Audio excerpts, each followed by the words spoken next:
In 5, 4, 3, 2, 1.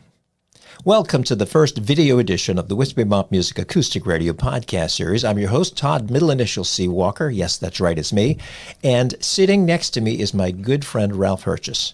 And the reason I brought him in for the first video podcast was we love to chat about music and life and all kinds of stuff. Hi, Ralph. Hi, Todd. I like the stuff part. The stuff? Yeah. I like stuff. Yeah. Expensive stuff. I know. And you have a lot of stuff as in toys like kayaks and things like that. Tell me a little bit about what you have. Toys? Yeah. I currently have 4 kayaks. 2 are smaller play boats. I've got 2 that are high volume creek boats. I've been kayaking for 15, 16, 17, 18 years. Year-round whitewater. Have gone on adventures and gone to far-off places, and had a kayak partner, Eric, and we behaved like 13-year-old boys on the river, and we would challenge each other and push each other and do stupid stuff. And then he moved to North Carolina for a really cool job. So I have lost my partner, and it's a dangerous sport, and I'm not going to do it by myself. So I rarely get out. So those kayaks. But speaking of dangerous, I mean, you did what do they call them? Class 5 rapids? I can do a Class 5. I can't do a Class 5 river, which is continuous 5s. But on a really hard set of rapids, you would get out of your boat and you would scout it. And you would say, I'm going to do this, I'm going to do this, I'm going to do this. And kind of figure your way down it. But if you're doing an entire river, you don't have time to get out for every rapid. It's continuous. You got to go, got to go, got to go, got to go. So I'm a Class 4, or was a Class 4. Now I guess I'm a 3. I've been demoted. Well, if you're batting 300 in baseball, you're a really good hitter. That is true. So not to worry about that. Yeah. Now, you are also a guitar player, and that's how it kind of fits into the podcast. And tell everybody the guitar that you've known for a long time and that you play. I play an Ovation Folklore. I got it December 13th, 1976. Saved my lunch money for a long time. It is a steel string classical guitar because I'm a finger stylist, and so I need a wide neck to get my fingers in all those places. And it costs a lot of money, and even now they sell for a lot of money. It's a wonderful guitar. It sounds beautiful. The technology, of course, is dated, but that's my baby. Well, for someone who likes to play outdoors in the backyard or go to the beach or whatever, that, what's it called, Dynacord or something, Lyricord or something like that, plastic back, which from what I understand was the material that they used to make helicopter blades. So it's extremely strong. I didn't know that. It means it's not as susceptible to humidity changes like an all-wood guitar would be. Okay. And I've owned 2 or 3 Ovations. I have that one I told you about that's sitting on the floor right over there, which is their first foray into traditional shapes with wood back and sides. Very inexpensive. Sounds actually pretty good. Mm-hmm. I have to have a little work done on it to intonate it a little bit better. But Ovation, I mean, everybody played those back in the day. Cat Stevens, Glenn Campbell made them famous. Yes, he did. Mac Davis. In fact, anybody who performed on the Glenn Campbell show and Mac Davis show, I think, played an Ovation. They probably had some sort of a sponsorship. Oh, there you go, yeah. You know? Nancy Hart. She played one. America played one for a while. Played one, yeah. Jim Croce played. They were the thing. I can remember going to and I've forgotten the name of the music store in Bangor, Maine, when I was at the University of Maine with my older brother and my buddies, and we would go in and drool over the wall of Ovation guitars because they were the thing at that point in time. Yes, they were the thing. Yeah. And you don't see them as often. No, I've only seen 2, actually, since I've been out playing. Makes you unique. Yeah, I like that. As if you didn't know that before. That's right. So now tell me a little bit more about your style of guitar playing, because it's not the traditional way of writing and singing or playing. Correct. I'm actually a springboard diver. And I am a springboard diver? At the pool. Okay. Yeah. You do that? I do that. Okay. Still do that. Did that this Sunday. And I'm self-taught. All right. So you look at people do things and you're like, okay, how did they do that? And then you try to replicate it. I am self-taught on the guitar. the two buddies that I had in college, which is when I began playing, they were doing original music, though they knew covers as well. But they taught me to play your own stuff, which is, we get back to stuff. Stuff. Yeah, Stuff. it's a great word. It is. So my one buddy, who was a drummer and played 12-string, taught me House of the Rising Sun. Okay. My other buddy, who was the finger stylist, he taught me Sing Terry O'Day, Peter, Paul, and Mary. Mm-hmm. Those are the only two songs I ever learned. And what they said was, play your own stuff. These are techniques how to get you going. So from there, I have been playing since the 70s, writing since the 70s. As of to date, I have 77 songs. 68 of them I had before I got married. And then when I got married, it was like dry for 16 years, right? So now I'm not married and I started up again. I'm retired, so now I'm starting to play. And I'm having to back up and learn how to play these things that I created all those years ago. Oh, because you've forgotten most of them. Well, if you're not playing it, it's like, what is that chord actually? Because, I don't notate anything. I can't read music. I have many cassettes, which dates me, of course, of all my music. So I will sit there and play that over and over. What is that? What is that chord? What is that? How did that, So I'm retired, so I'm spending all my time learning my material so that I can go out to open mics and play. So I think I have memorized currently a half hour of my material, which is not much, but it's every day, every week I'm practicing something that I don't know, which I created how many years ago? Well, and you've also begun to perform live at open mics. Yeah, I have. And so the pressure's on because I don't want to play the same thing at the same venue, so I have to learn my material. I have to learn my new material. And so I'm constantly going at this, and I got, a chart. I'm going to play this place in 2 weeks and this place in 3 weeks, so what am I going to play there? What am I going to play there? And so I'm hustling to try and learn it. It's interesting how the brain slows down. Remember when you were in school and you had to study for stuff and you could pick stuff up really quick? Not so much anymore. It's like I have to work harder. But then I'm thinking, well, my brain will pick up too. I'll know how to do this. Now, are you finding performing live to be somewhat nerve-wracking, or some people they never seem to get nervous, or even when they're nervous, they don't appear nervous? So what's it been like getting back into, singing your songs or playing your tunes in front of people? Professionally, I have spoke at conferences and have run meetings in front of large groups of people, so I don't have trouble with that. But I'm learning that each venue is totally different in terms of the acoustics, in terms of the electronics used, and the people that are in attendance. So I do this one, which is Frederick Arts Council, the open stage, and it's not mic'd. And so acoustically, there's a sweet spot. I just stand in there and I'm doing fine. Another place, the host is kind of unlike you, sir, he does not fit the sound to the individual performer. He sings loud, he plays loud, and that's what he sets it at, and he doesn't touch it. And so everybody comes in, falls into that, and I struggle with that a little bit because I'm not sure what the sound is coming out. And then there are other places like Sky Stage. I had wonderful acoustics and reception. I really enjoyed it. There are other places I haven't played yet that I'm looking forward to. Well, it's nice, and I don't go to the open mics anymore, and I ran them for so many years.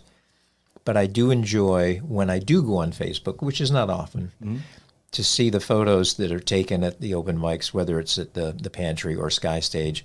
And almost every time you're in one of the photos. I'm trying. So you're out there. I'm hustling. Yeah. Yeah. Yeah.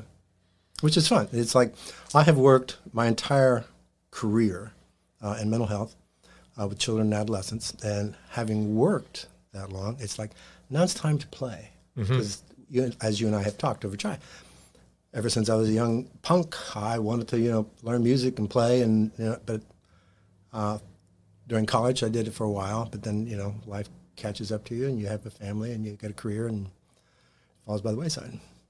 So it becomes a secondary thing that you fit in when you can. Yeah. And, you can't make it a priority because you got to put food on the table. So how would you describe your musical style? Interesting. That's a good word. Interesting? Yeah. Okay. So you have an interesting style. I have an interesting style. It is, because I'm not a rhythm player necessarily, though I have a few rhythm pieces, I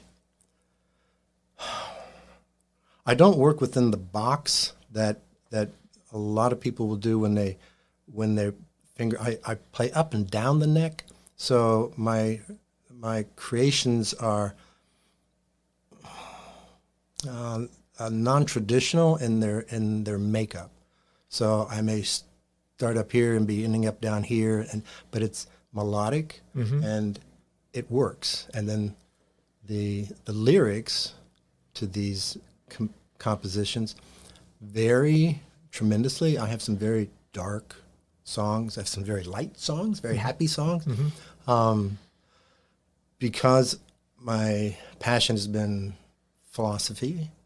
Wanted to be a philosopher when I was in college and ended up going into psychology because, once again, if you go philosophy, what are you going to do but teach philosophy or make pizzas?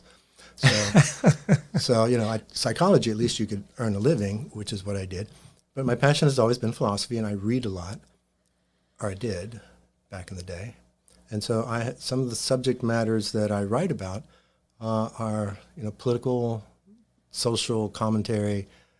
The plight of children is always on my mind. Like right now, going forward and learning my music and getting back out into presenting, I would like really, really, really a whole lot to figure out how can I circle this around to help kids, because that has been my life's work, I guess. And there's got to be a way that my performing, my music can help children somehow. I haven't figured that out, but that would be my wish. Well, in the songs that you're trying to help children in whatever way you can, are the songs more directed at the parent or the child themselves? Is it her side? I have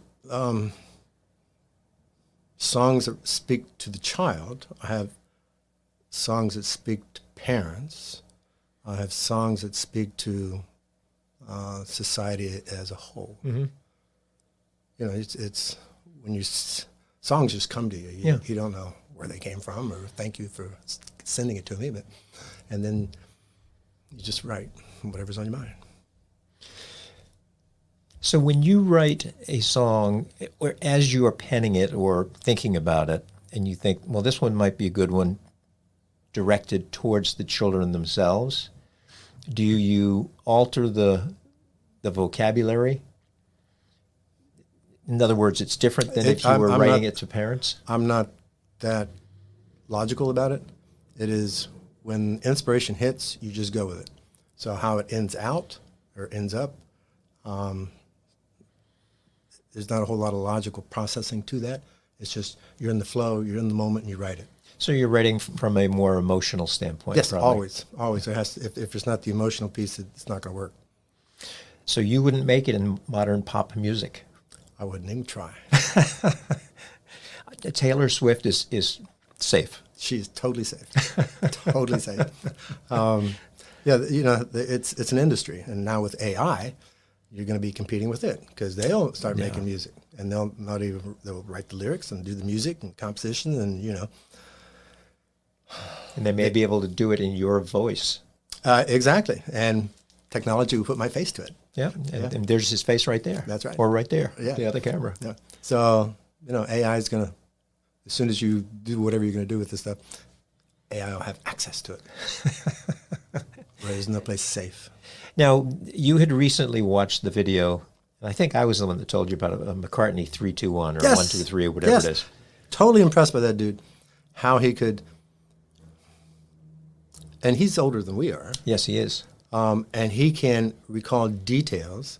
He can spontaneously pick up a melody line, go to the piano and play it, and improvise off of that. And it was so, and I marvel at a lot of musical people because it's in their blood and in their movement, and you can when you observe them either playing or listening, they're moving, they're hearing, they're moving, they're bouncing, their foot, their hands, something's keeping time, and that's how he was. He was constantly in movement. Singing with your body. Yes, singing with your body, whether you're actually singing or not. But yeah, I am very conscious of that because I don't, evidently, the few videos I've seen of myself performing, I don't move much. And I have friends who their feet are like dancing while they're doing it. And I've been trying, not so much in the last 3 years because there wasn't as much live performance because of the pandemic. But prior to that, I was attempting to at least tap my foot or move my knee side to side or turn slightly or something. And I find it very foreign to the way I perform. So I don't want to be a statue. in earlier discussion, we talked about guitar doodling. Yes. I think your term was noodle, but I heard it, and because we both do art, I thought of doodle. And so I do guitar doodles. And when I do a performance, I start with guitar doodle, and all I do is I just start making stuff up on the fretboard. No preconceived idea at all, but it gives me an indication of whether I'm in focus to this performance, if I'm having trouble with the ability to compose on the spot, then I may reconsider the song performance that I'm about to do and maybe do something that's not as technical, because a lot of my stuff is technical. I have to hit notes all over the place. And so months ago, it was in the fall, and I started with sunset, and I would sometimes have a drink, but I would watch the sun go down. I love twilight. And while I did that, I would just make up stuff on the fly on the guitar. And then I said, I need to master this more. And I started putting on my guitar strap and going into the other room, and I would guitar doodle as I would walk, and I'd sway and I'd move, and like you, trying to bring movement into what I'm doing. And I have a couple songs where it's like they're really bouncy, and I can sit there and I can do this, and it's like it flows. So yeah, I'm trying to unleash that ability because it's there. That's a good way of saying it, because we're not necessarily taught this in our society, but so few of us, and I'll include myself in that, are able to unleash or open the doors to the mind to allow things to happen, because we're so worried about, well, if I do that or say that, that's not going to look good or whatever. And so unleash is a good way to put it. Okay. So 40 plus years in mental health, working with children and adolescents. So nothing will turn a kid off quicker than an adult, right? So I have learned to tap into my inner child, and I play. And whenever I'm in a professional context where I'm at a training or I'm asked to do something and I don't know what it's going to be, I will focus, bring out my little child and say, all right, do it. Just whatever happens, it's yours. And I don't care. You know, it's the ego's out of this. The little boy will go and say whatever, do whatever, and play, and just he is free. So when you do these doodles, and say you're watching the sunset, and you're just doodling, or as I say, noodling, and you like what you're doing. Oh, my phone is right there. Oh, you do record it. I've done that, found interesting little patterns and record them, and maybe use them later, maybe not. Or maybe it'll be much later that I use them, but I've stored them. Do you name them? No. Give them titles? If they develop into song potential, yes. It's like, and I have a number of, I probably have at least a dozen musical pieces in the queue that I can make songs out of. I just don't have that inspiration that comes from where the creator, whoever gives it to you, that says, I just, actually, There was I was in the basement working out. It was an off day. I wasn't supposed to go to the gym. I was working out, and I play my cassettes down there, and I'm trying to organize what is there. And I found this piece from 1979. Wow. And it's like, whoa, that's really cool. So I get my iPhone, I record it, and I say, how did I do that? But I liked it. It's like, this is a song, has song potential. And then that became my next piece of work, and I actually made a song out of it. It's a pretty good song. Not great, but it's pretty good. So what's that song called? Newsfeed. Newsfeed. Okay. Now, how do you come up? Oh, actually, no. The other one I'm working on is Newsfeed. This one is Summer Breeze. So do you title them based on the emotional feeling you get from it? Boy, that sounds like Summer Breeze. Sometimes I just arbitrarily name it something. It's like one of the finest pieces of music and composition that I own. I did the very first year I was composing, and the guys I was hanging out with, I didn't name it, and they said, "You got to name that. What do you just name that? You got?" And they were rattling me. So I looked at them and I said, "Okay, the title is Number 8, because it was the 8th one I'd written." That makes sense. It's a great song. It's like, how they talk about composers and when they're only good in their youth, right? And it's amazing what I created not knowing anything back in that day. And then things became more sophisticated, and then now that I'm back at it, I've hit pay dirt a few times. I got some nice things, but titles are just, I don't know. Now I know why the Beatles on the White Album had that song Number 9. Number 9. Because they couldn't choose Number 8 that's because right. Ralph They had were already forced. done it. That's right. Okay. Whoever comes first gets the call to rights. That's how it is. That is correct.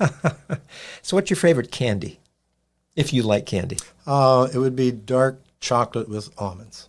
All right. And that's the only thing I eat. How about your favorite ice cream flavor? Chocolate. Favorite pie? Cherry pie. When I was growing up, I don't like cake. I don't like the sweet, I don't like cake, unless it's like a bread cake with nuts or something like that. But I didn't want a cake. I asked my mother for a birthday pie, a cherry pie. So that's what I got.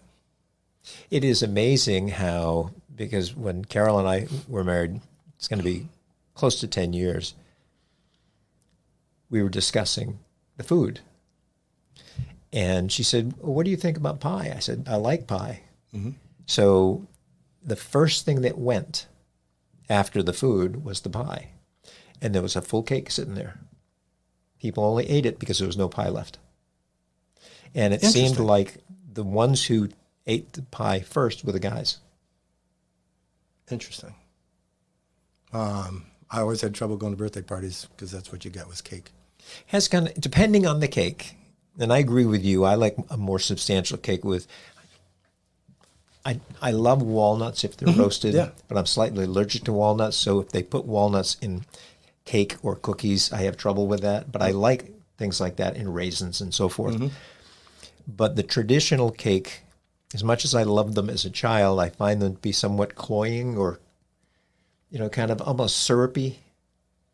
Too sweet. Yeah. It's like the taste is being painted on as opposed to absorbing, I guess. Whereas a pie, you can just savor the taste. A lot of people think cake is just a delivery system for the icing.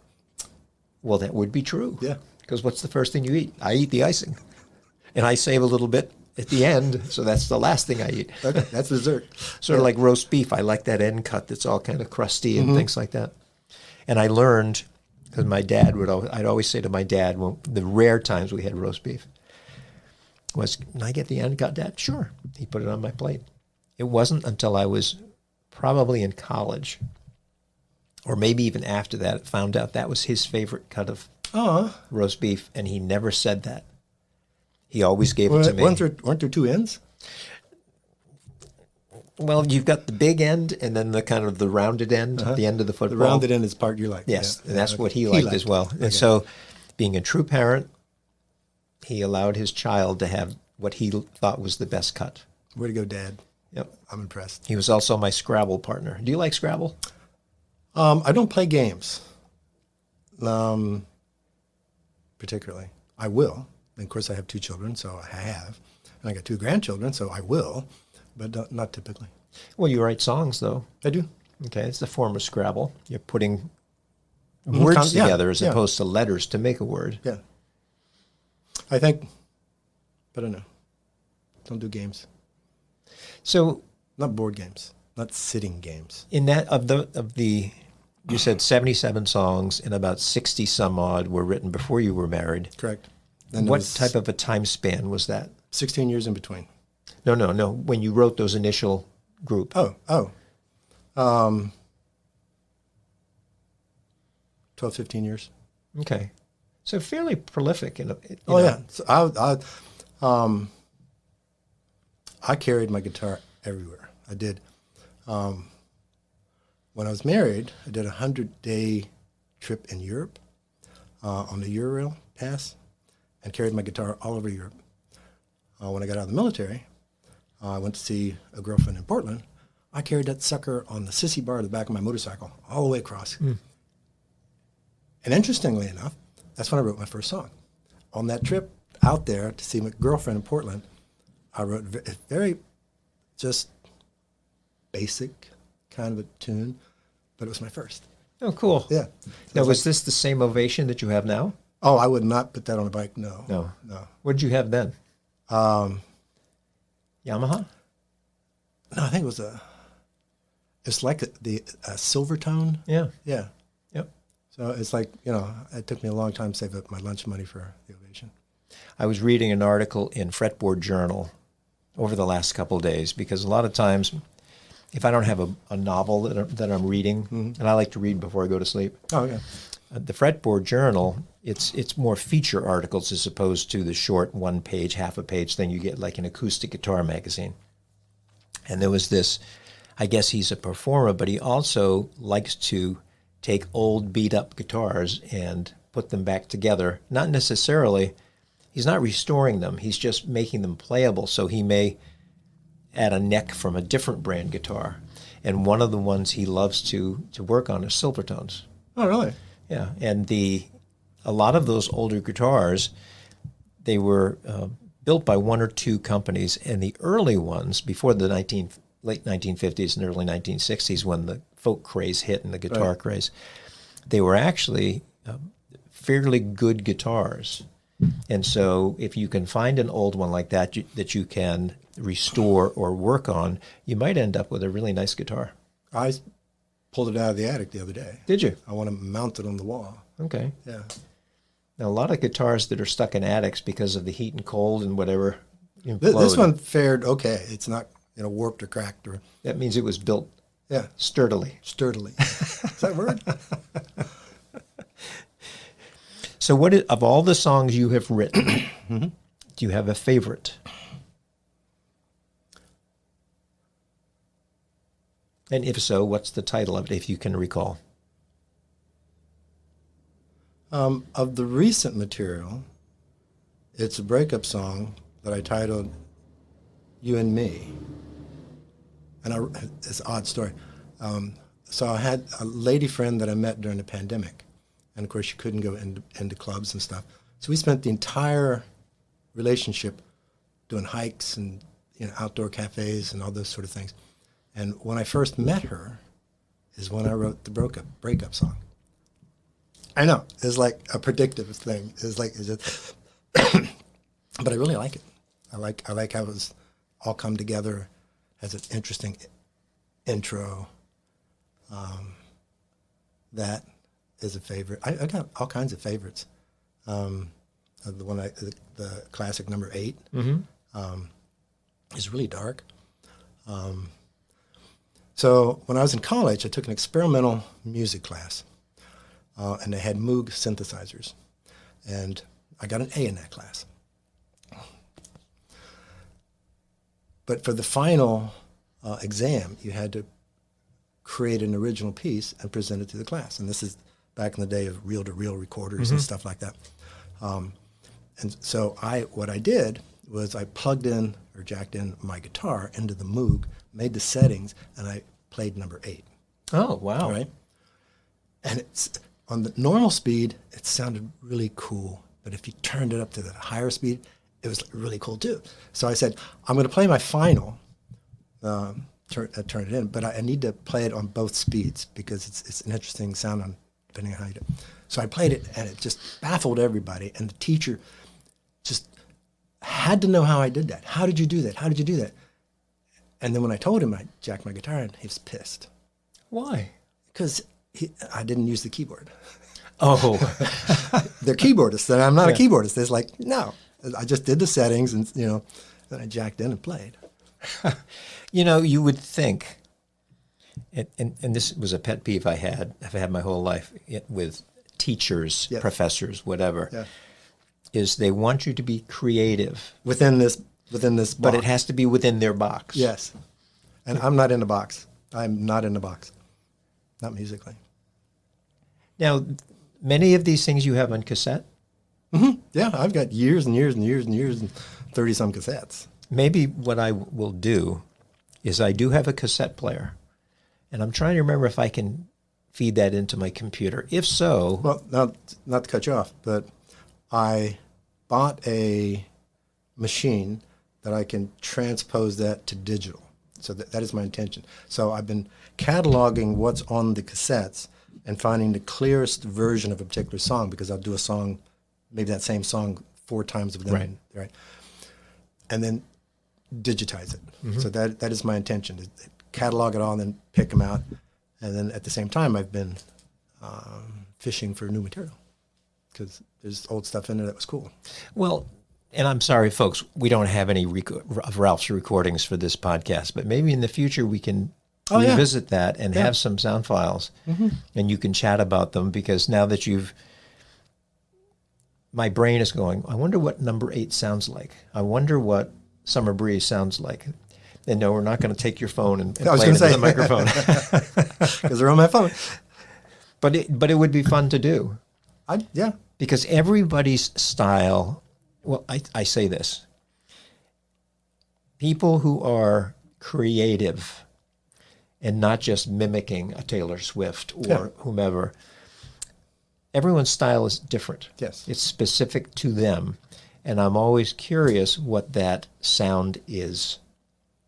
Doing the open mics and hosting the open mics, since we talked about that earlier, I was struck by so many of the young kids, and they were usually high school, who would come in, and they might play guitar well, they might sing well, but they were doing cover songs, and they were trying their darndest, and I do this sometimes when I play cover songs, to sound just like the person, which is fine, because you learn that way. But then when they say, well, I have an original song, and you listen to it and you say, well, no, that's the Taylor Swift song you just sang, because they haven't learned how to become themselves yet. Correct. And the beauty of, and that's one of the reasons I do the podcast, is there's so many of us who, we're never going to be a famous guitar player or singer on stage at the Grand Ole Opry or wherever it's going to be. And so the open mics were one way to get people's music out to others or the public. Mm-hmm. But the podcast was mainly because I love backstories. And the podcast was my way of learning more about musicians or performers, to get into their head as to why'd you do this? What made you write that? How many podcasts you have? I think we're up to about 90. Whoa. I haven't done in the last... Primarily different people. Oh, yes. I've only duplicated people maybe 3 times. Okay. And that was mainly when someone's passed away. Ah, okay. And I maybe interview people who knew that person, and we chat about it. And then thinking about it, if I have a CD of their music or recordings, I may do one specific to them and just talk about them a little bit, just me, and play some of their songs. That's cool. But I love backstories. I like it in movies when they have the extras where they talk about things, when we made this, we were out in the middle of a field, and the trick was to get power, because we were too far from civilization. So how did we do that? We had a generator, but we had to mask the sound of the generator. Right. I love that kind of stuff. And I like it in music as well. I listen to a lot of other podcasts. And what I've discovered is some of my favorite, and not even my favorite, but some of the recordings of acoustic guitar Okay. that sound incredible. And yes, some of my favorites were recorded on a fairly inexpensive guitar. It just, for that song or that tune, it sounded incredible. Go figure. You know, and many performing guitar players, both electric and acoustic, the touring guys, the ones who are like the background musicians, I would think they're playing the top shelf everything. And the question will be asked of them, so what guitar are you playing now? Oh, it's a beat up old no-name guitar I bought in a pawn shop in Seattle when we were touring. I just think it's cool. You know, to me, it's like, well, why wouldn't you be playing a Fender Strat or something, or a Les Paul? No, I like this. And that's part of that whole creative and emotion. We were talking about emotion. Well, and you can take a very talented guitarist and give them a beat-up guitar, and they can do stuff with it. They sure can. Yeah. So Not the me. chops are in the fingers. You can give me a really expensive guitar, it's going to sound like a cheap guitar. I've heard you, buddy. That is not correct. Well, this has been fun. Are you enjoying it? I am. It's making me think. It's like, oh, so yeah. Well, see, the one I always thing enjoy this. It's not that you're doing it. Is people say, well, who's going to interview you, Todd? Well, nobody, because nobody's going to interview me. Oh. And the reason is what I'm. Let's do a podcast where I interview you. Yeah, I am amazed. No, let's do a by- podcast where I interview you. Yeah, no. Yeah, let's Maybe do in a the podcast where I interview you. Maybe in the future. Maybe in the future. Okay, we got that on tape. But so often That's a good idea. is when I ask a question or ask for some sort of explanation to go further into what was said, I can tell that the person who I'm speaking with has thought about it or is thinking about it as they're speaking. Mm-hmm. And you can probably hear my stomach growling. I hope you can't. But anyway, maybe you folks can. My chai's not holding me yet. Oh. But anyway, my concern would be, because I love to chat, as you know, blah, blah, blah, blah, blah. We 2 hours at a clip, easy. Yep. And my concern would be if someone's interviewing me, I would just blab and be off topic. Well, a good interviewer will circle you around. That is true. Yeah. So have you done I have run lots of meetings, sir. So I know when people go off cue and it's like, no, come back. Well, now, when that happens, do you allow them a little bit of time? Of course you have to. And then kind of bring them in slowly? Unless it's a repeater, Yeah. and then I'm much quicker. Yeah. And I can think of times where, no, I'm just not exactly rude, but I'm getting my way. It's my meeting. Well, yeah, if it's your meeting, absolutely. And if you're leading the meeting on a topic that needs to be discussed and they're getting off into something else And that you only can have be a certain done amount at a of different time. Yeah, Right. absolutely. Plus, you can watch everybody else, and they're like rolling their eyes, and it's like, oh, they're talking again. Mm-hmm. Yeah. Now, I've often wondered how many people I can see on my audio podcast, the Podbean. I can tell how many people, because it records or keeps track of how many listens for that episode. Mm-hmm.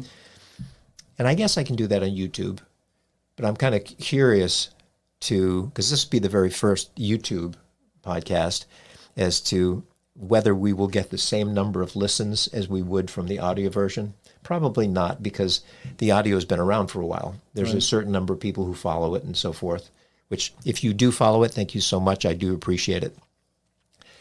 So I'm curious how this is going to go, because I do plan on, I'm still going to do audio only podcasts, Okay. but I do want to bring in the visual, because you don't get a feel for, especially someone who's in the Philippines or in South Africa or England, listening to a podcast.